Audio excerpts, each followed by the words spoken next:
اسی حوالے سے میں وہ ایڈ کرنا چاہوں گا کہ مسلمانوں نے اسپین پر بھی حکومت کی. وہ تقریباً کوئی 711 عیسوی سے لے کے 992 یا 1492 عیسوی تک وہاں پہ حکمران رہے. تقریباً 800 سال کا کم و بیش پیریڈ بنتا ہے.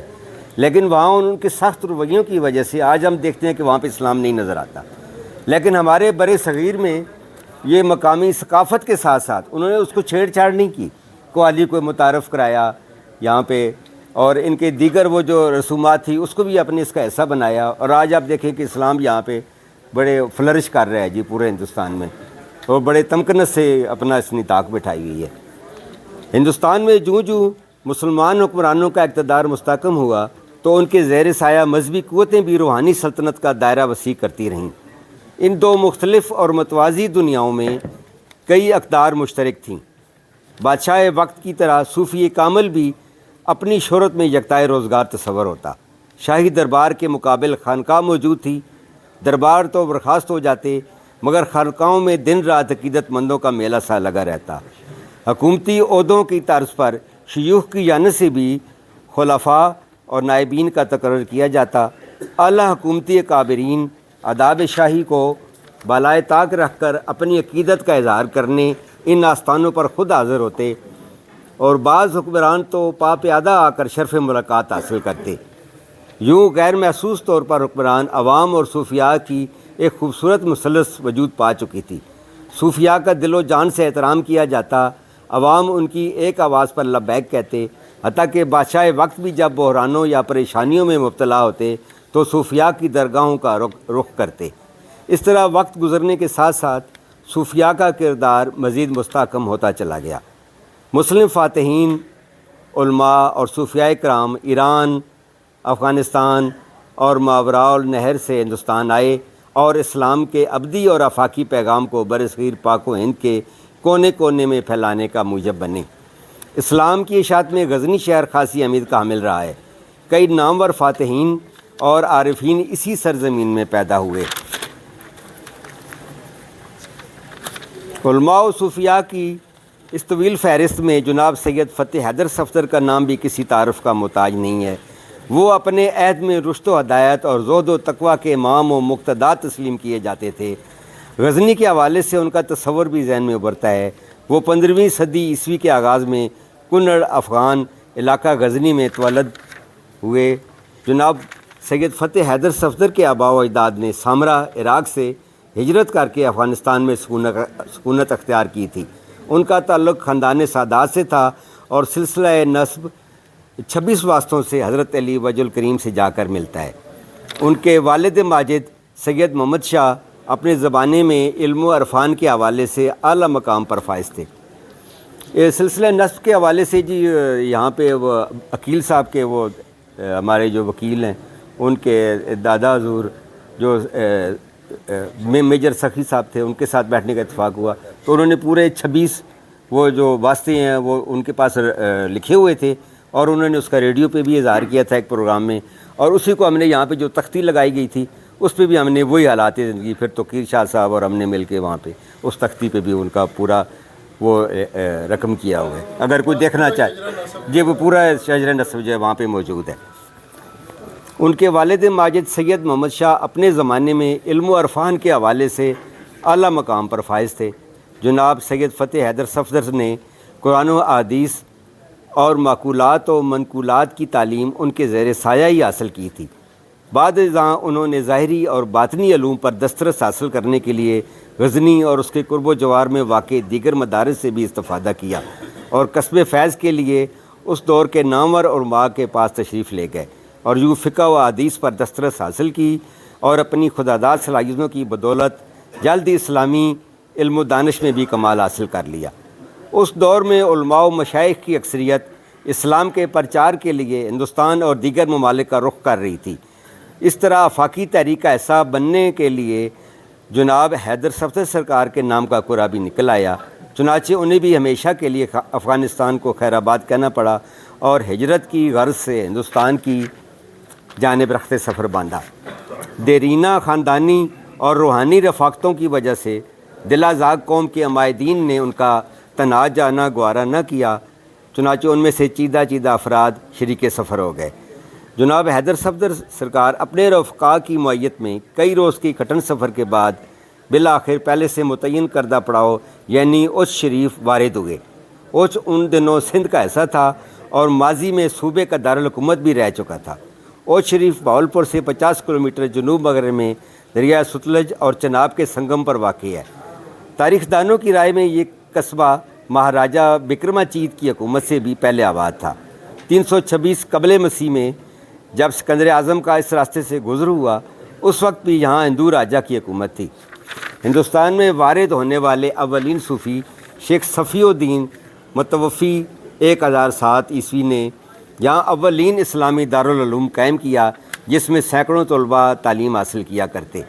اس طرح یہ خطہ علماء کرام اور مشائخ عظام کی آمد کا مرکز بن چکا تھا۔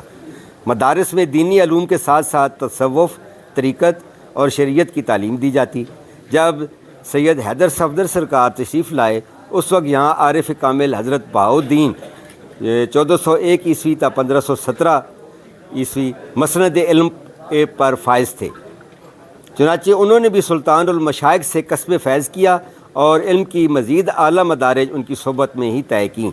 ان عظیم شخصیات کے فیضان نظر کا ہی اثر تھا کہ جناب حیدر صفدر سرکار نے اسرار معرفت، رموز تصوف اور دقائق طریقت میں کمال حاصل کیا۔ انہوں نے یہاں ایک طویل عرصہ ریاضت اور مجاہدات میں بسر کیا۔ اس طرح دھیرے دھیرے علم و عرفان کے پیاسے اس چشمہ فیض سے سیراب ہونے لگے۔ یوں رفتہ رفتہ اوچھ، ملتان اور اس کے اطراف میں ان کی شہرت پھیلنے لگی، حتیٰ کہ مقامی حکومت کے ایوانوں میں بھی ان کا چرچا سنائی دینے لگا۔ غالب گمان ہے کہ سید حیدر صفدر سرکار کی دینی خدمات کے اعتراف کے طور پر ہی الناس میں شاہ فتح خان کے لقب سے معروف ہوئے۔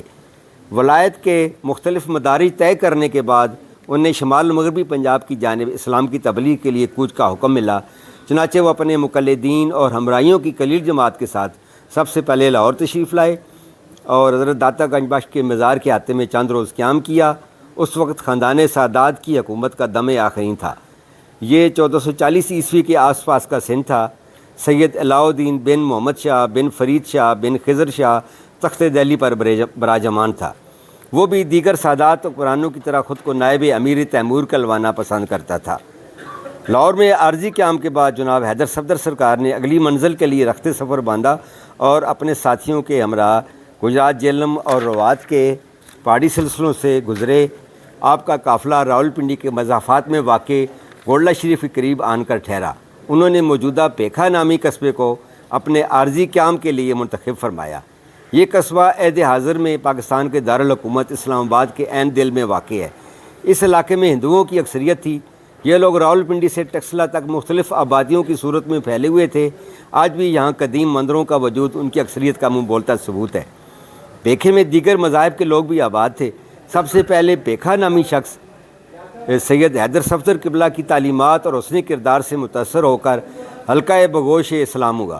اس کا تعلق گجر قوم سے تھا۔ پیکھا جلد ہی متعمد خاص بن کر جناب حیدر صفدر سرکار کی جانثاروں میں شامل ہو گیا۔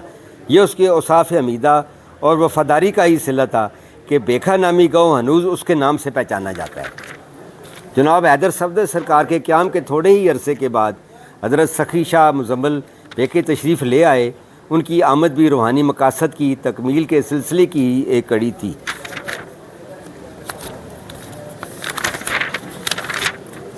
یہ مضمون کو خاصا طویل ہے، میں نے اس کو ذرا مختصر کر رہا ہوں۔ جیسا کہ میں نے بیان کیا کہ سید حیدر صفدر سرکار پیکھے تشریف لائے، یہاں کچھ عرصہ قیام کے بعد حضرت سخی شاہ مزمل کو بار امامت سونپنے کے بعد حیدر سید صفدر سرکار نے اپنا اسباب سمیٹا اور پہلے سے متعین شدہ منزل ٹکسلا، جو کہ ان دنوں ٹیری جوگیاں کہلاتا تھا، کی راہ لی اور اپنے پیروکاروں کے ساتھ روانہ ہو گئے۔ جب وہ ٹکسلا تشریف لائے تو یہاں ان کا پہلا پڑاؤ مرگلہ کے مشہور پہاڑی گزرگاہ کے قریب ہوا۔ جناب حیدر صفدر سرکار نے اپنے عارضی قیام کے لیے مرگلہ کو ہی منتخب کیا۔ قریب سے برساتی پانی کا ایک نالہ گزرتا تھا، وہاں ان کی ملاقات ایک چرواہے سے ہوئی۔ وہ بھیڑ بکریوں کا ریوڑ چرانے آیا تھا۔ اس نے ان کی دودھ سے تواضع کی اور خدمت میں پیش رہا۔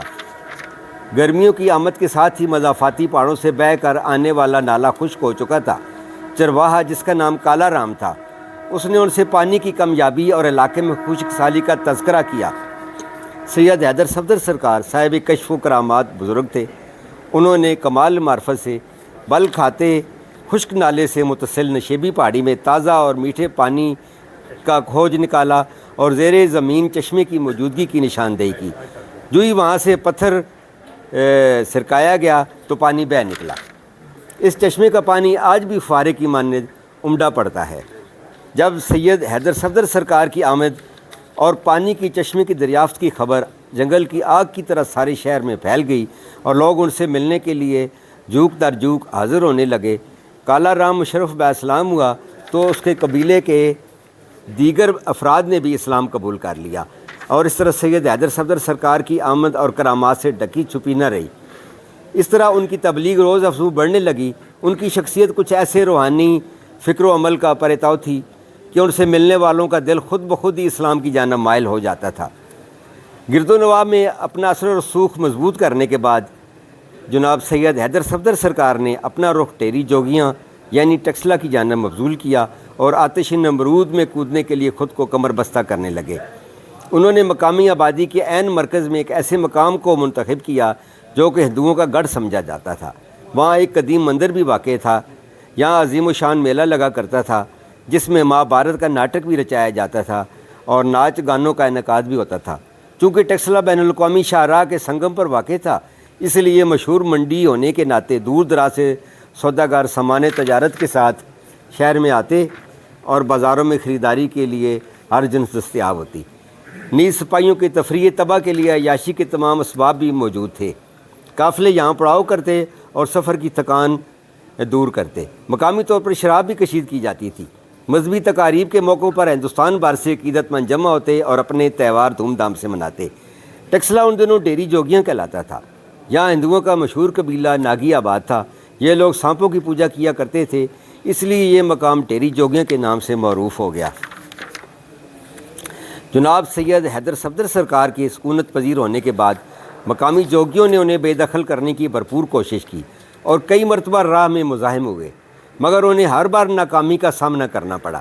چنانچہ ہر طرف سے مایوس ہونے کے بعد وہ ایک ایسی حد تک امیز صلح پر مجبور ہوئے جس کے نتیجے میں انہیں اس علاقے سے دستبردار ہونا پڑا۔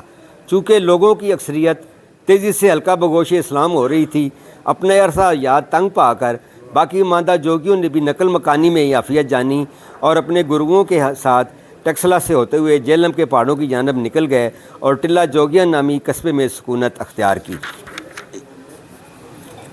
جب سید حیدر صفدر سرکار اپنے مقلدین اور اقربا کے ساتھ ٹکسلا میں آباد ہو گئے تو یہ مقام ٹیری جوگیاں کی بجائے ٹیری شاہ کہا جانے لگا۔ یہ نام 20ویں صدی کے اوائل تک تمام سرکاری و غیر سرکاری ریکارڈ پر موجود رہا، حتیٰ کہ 1913 میں جب انگریز ماہر آثار قدیمہ سر جان مارشل نے دھرم راجہ نامی اسٹوپ کی کھدائی کی تو وہاں سے ایک حجری تختی برآمد ہوئی جس میں اس علاقے کا نام ٹکسلا درج تھا۔ اس انکشاف کے بعد ریلوے اسٹیشن کا نام بھی تبدیل کر کے دوبارہ ٹکسلا رکھ دیا گیا اور دیگر کاغذات مال میں بھی تبدیلی کر دی گئی۔ جناب سید حیدر صفدر سرکار نے امن کا پیغمبر بن کر یہاں ایک خوبصورت مسجد اور مدرسہ تعمیر کیا۔ وہاں اقلیتوں سے ہزارے یکجہتی کے طور پر ہندوؤں کے مرکزی عبادت گاہوں کو بھی جوں کا طور برقرار رکھا۔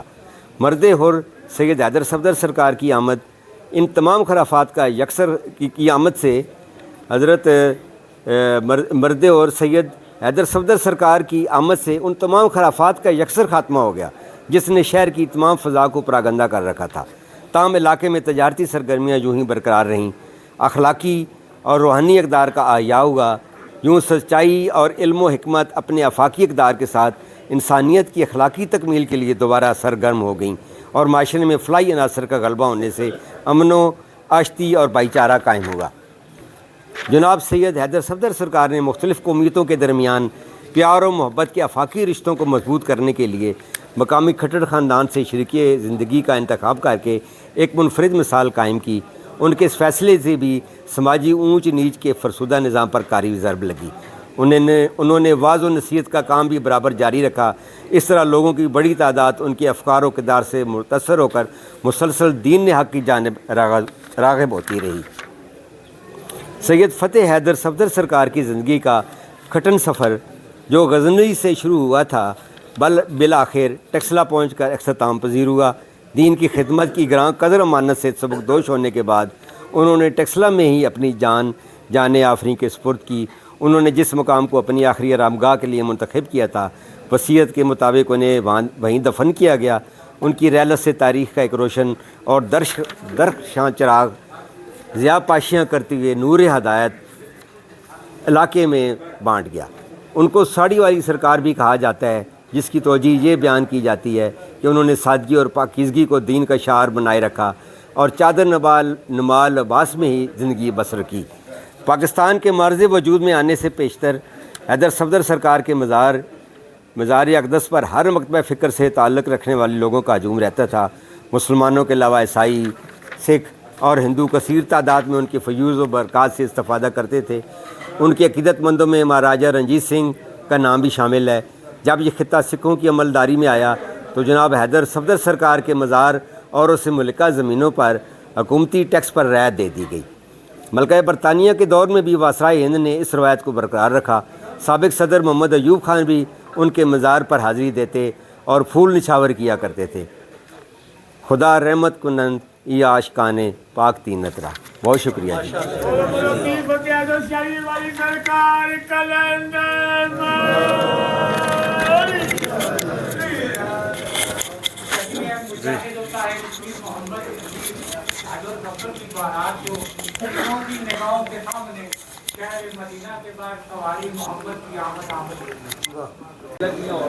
اعوذ باللہ من الشیطان الرجیم، بسم اللہ الرحمن الرحیم۔ سب سے پہلے تو میں جناب سید قاصد شاہ صاحب اور سید تراب حیدر شاہ صاحب کا شکریہ ادا کرتا ہوں کہ ہمیں مل بیٹھنے کا ایک موقع فراہم کیا اور اس جگہ کا انتخاب کیا جو واقعی اس قابل ہے کہ یہاں پہ سب لوگوں کو اکٹھا ہونا چاہیے۔ پیر سید فتح حیدر صفدر سرکار کے حوالے سے جناب مالک اشتر صاحب نے، صغیر شاہ صاحب نے، میرے بھائی ہیں، انہوں نے بہت تفصیل سے بیان کر دیا ہے۔ اس کے بعد کچھ کہنا سورج کو چراغ دکھانے کے مترادف ہوگا۔ میں تو صرف اتنا کہوں گا کہ یہ جو دربار سامنے ہے، اس حوالے سے آپ سارے عقیدت مند ہیں، اگر ان کی تعلیمات پہ عمل کیا جائے، جو ان کی تعلیمات ہیں ان کو روشناس کرایا جائے عوام میں۔ یہ ٹھیک ہے، تاریخ کے حوالے سے مالک اشتر صاحب نے کافی محنت کی ہے، میں ان کا بہت زیادہ شکریہ ادا کرتا ہوں کہ ہماری جد کے حوالے سے انہوں نے بہت زیادہ کوشش اور کاوش کی ہے، لیکن میں ساتھ ساتھ ان پر یہ ذمہ داری ڈالتا ہوں یا باقی جو لوگ ہیں کہ ان کے فرامین اور ان کی تعلیمات جو بھی ہیں ان کو بھی اس میں اگر شامل کیا جائے تو ہمارے لیے یہ مشعل راہ ہوگی۔ اور ماشاءاللہ بہت زبردست قسم کا آج یہاں پہ اکٹھا ہے آپ لوگوں کا، آپ سب لوگ بیدار مغز لوگ ہیں، تو میں یہی سمجھتا ہوں کہ آپ لوگ اگر سب مل کے ہم اس کو ایک کتاب کی شکل میں شائع کرا لیں تو یہ ہمارے لیے بڑے فخر کی بات ہوگی۔ میں آپ سب کو پھر ایک دفعہ، چونکہ قاصد شاہ صاحب بھائی ہیں اور تراب حیدر بھتیجا ہے، اس حوالے سے میں میزبان بھی ہوں، تو آپ لوگوں کا یہاں آمد پر شکریہ بھی ادا کرتا ہوں۔ والسلام علیکم۔ جی بہت شکریہ جی شاہ صاحب۔ اپنا ہمارے اس ٹیکسلا میں انصاری خاندان کی بڑی خدمات ہیں۔ ایک عظیم ہستی علامہ بشیر انصاری صاحب نے ادھر اپنا علم کی روشنی پھیلائی۔ پیر فتح حیدر صفدر سرکار کی باطنی ایک جدوجہد اور عملی جدوجہد کے بعد علمی حوالے سے وہ ایک اہم شخصیت ہے۔ انصاری خانوادے کے ایک اہم شخص شاعر دانشور طالب انصاری صاحب چند جملوں میں اظہار خیال کریں گے، اس کے بعد دعا کے لیے میں گزارش کروں گا۔ جی حاضرین، حاضرین عزیز احترام، آپ کا بہت شکریہ۔ میں اس محفل میں اس جگہ پر دوسری دفعہ شریک ہو رہا ہوں۔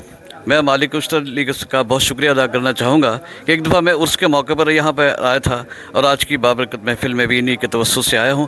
منتظمین آج کی اس تقریب کے منتظمین کا بہت شکریہ کہ انہوں نے آج کی اس بابرکت محفل میں مجھے شریک ہونے کا موقع دیا۔ تو آپ سب بہت خوش مقدر ہیں کہ آج کی اس محفل میں شریک ہو رہے ہیں۔ صاحبان گرامی، دامن وقت میں گنجائش بالکل نہیں ہے، صرف 2 منٹ دیجیے صرف۔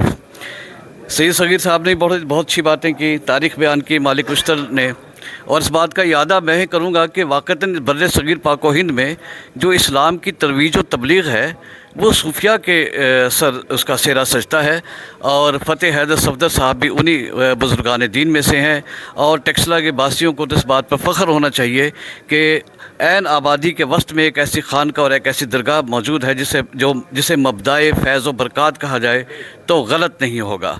تو صاحبان گرامی، ایک دفعہ لاہور میں ایک آئی تھی خاتون، بھارتی خاتون، جن سے سوال کیا ایک صحافی نے کہ برصغیر پاک و ہند میں اسلام کی ترویج اور تبلیغ کا سہرا کن کے سر ہے؟ انہوں نے کہا صوفیہ کے سر ہے، بزرگان دین کے سر ہے۔ کہتے ہیں ملوک اور سلاطین کس کھاتے میں ہیں؟ انہوں نے کہا بھائی ملوک اور سلاطین تو لوٹ مار کرنے آتے تھے۔